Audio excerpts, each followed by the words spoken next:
Noob review. Hello and welcome to another noobreview.com video preview, and today we are looking at the Dreamcast's classic Spawn in the Demon's Hands. Debatable. Yeah. Debatable that it's a classic, really. Just because it's old, it doesn't make it classic. Classic in the sense that, yes, it's old. Hello everyone, I'm Tom Wallace. And I'm Kieran Roycroft.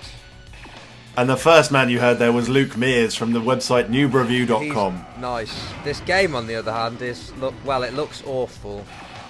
So this is a Dreamcast title that was released in February 2000. It is 12 years old. Yeah, you can tell.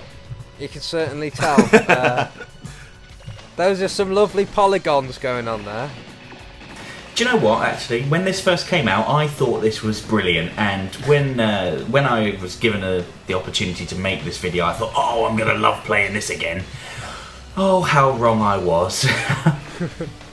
It basically looks like, the lead character looks like Venom from Spider-Man. Well, no, that's actually Spawn. Spawn. I'm not sure if you're familiar with these. No, I know it's Spawn. So this just look. Well, I don't understand. Explain what's going on, Luke. I've never played this game. Okay, well, firstly, he looks like Venom because Todd McFarlane designed Venom as well. But that explains it.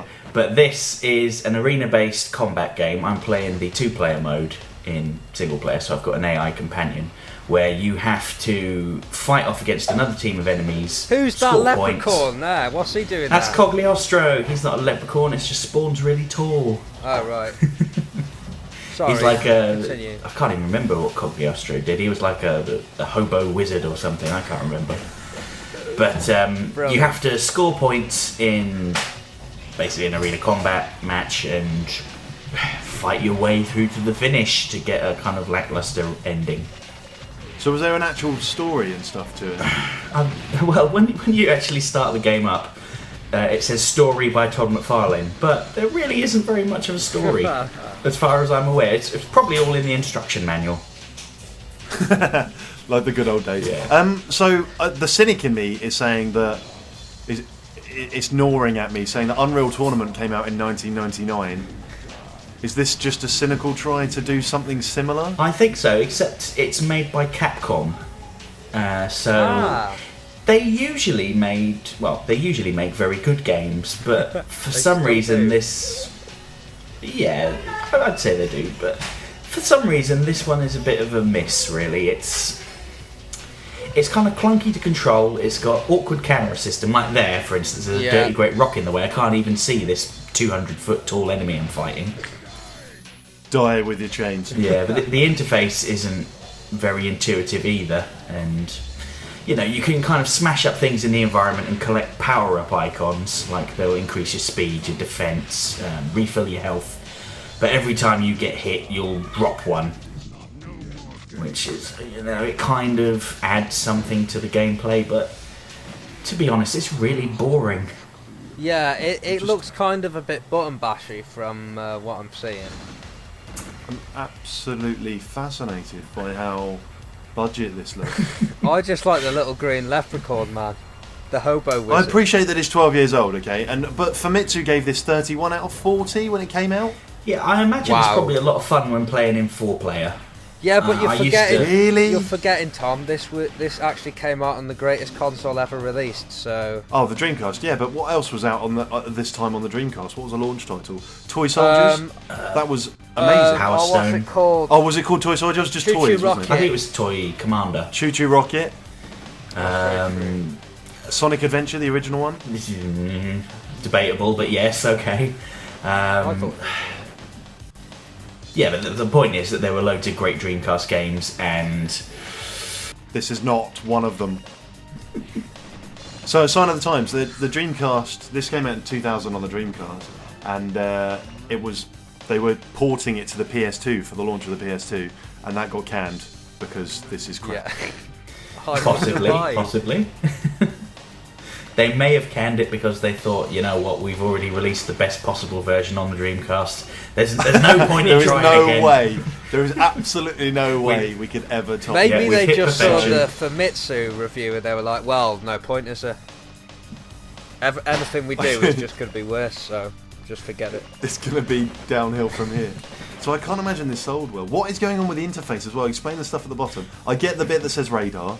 Okay. On the right, you're flicking through different weapons. Yep. On the left is my health, and you see those little, there's like a yellow, blue, and red separate meters. They fill up when you collect the pickups, and so you can increase your power, your speed, and defense. And the points are listed above you. G is my team because we are the green team, and R is the other one because they've all got red costumes. And above that is Cogliostro's health meter, so I know how much health my partner has. You've just been defeated there, which is embarrassing for you. No, it's not embarrassing at all because this game is really hard to play. Yeah. Were there? I can't even see what enemy was shooting you there. Oh, there he is. So, did it have different difficulty settings? Yes, it did actually. What difficulty I'm are you playing on this the bog standard difficulty because I didn't want to be shamed. But you have been.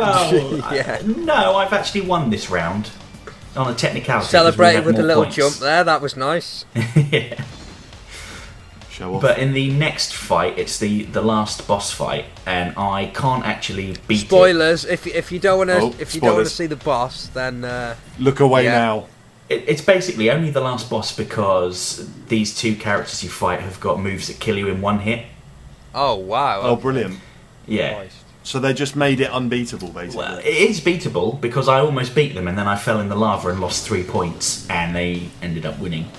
But it is doable with a good team. In fact, my favourite character in this is Medieval Spawn because he's got a sword that is literally 20 foot long and it kills people in 2 hits. So I would just spam attack them with swipes and that was how I would win. But playing as regular Spawn with his machine gun and grenades, it's a lot harder. That was Luke there picking up the full recovery when he had full health. I wanted to see what it did. And now you're about It's to nice die. to know Oh, there that we go. Todd McFarlane went on to have some great video game successes after this, though, isn't it? So, for those that don't know, Todd McFarlane was heavily involved in Kingdoms of Amalur Reckoning, which came out recently, and apparently sold really badly, according to the state of Rhode Island. It sold over 1 million copies, which for a brand new IP was incredible. Yeah, I think it's just the fact that it costs so much to make, kind of. Yeah, took the that's shine off. slightly the issue. so to speak. And got pretty. But it's a long-term investment. They've created a whole, they had created a whole universe that they were going to fill with games and an MMO and everything and make all that money back. But it just seems that people that don't understand the games industry have stepped in and said this was a bad investment. I'm surprised they haven't. Give us back our 75 million. I'm surprised a Spawn game hasn't really translated that well over to, I'm surprised the character and the universe hasn't worked in a video game yet, because it's kind of. Well, I think it's an arena shooter, which you don't really see arena shooters these days. You just go back and play Unreal Tournament. Yeah, Arena shooters are kind of dead. yeah. Don't say that. I mean, Quake Live's brilliant. Free to play. Well, yeah, but everyone's still playing Team Fortress 2, but there aren't any new No, ones. that's true. They should do a gritty Spawn Arkham Asylum style game. That'd be cool. I'm sure Todd McFarlane has had exactly the same thoughts. And he's like, He needs to go and talk to Rocksteady. Yeah. it'd be brilliant.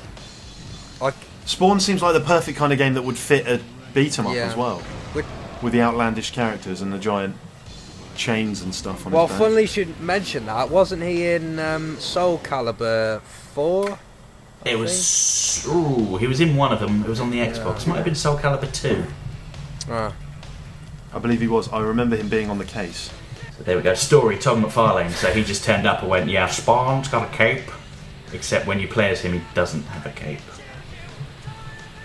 Well, he does have a sword.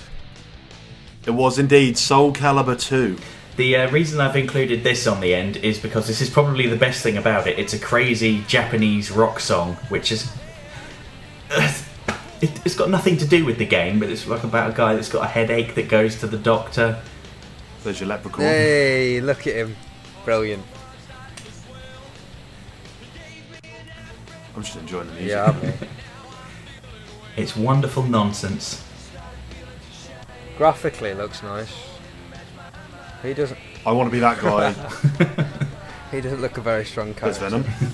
So it's good that he just reuses the same characters over and over again. Good old Todd. Yeah, basically. And if he gets confused or wants to come up with a new idea, he'll just chuck in a big monkey. Beautiful. That was Spawn. That is Spawn in the Demon's Hand, available on all good Dreamcasts. Thank you for playing. Presented by Noob Review.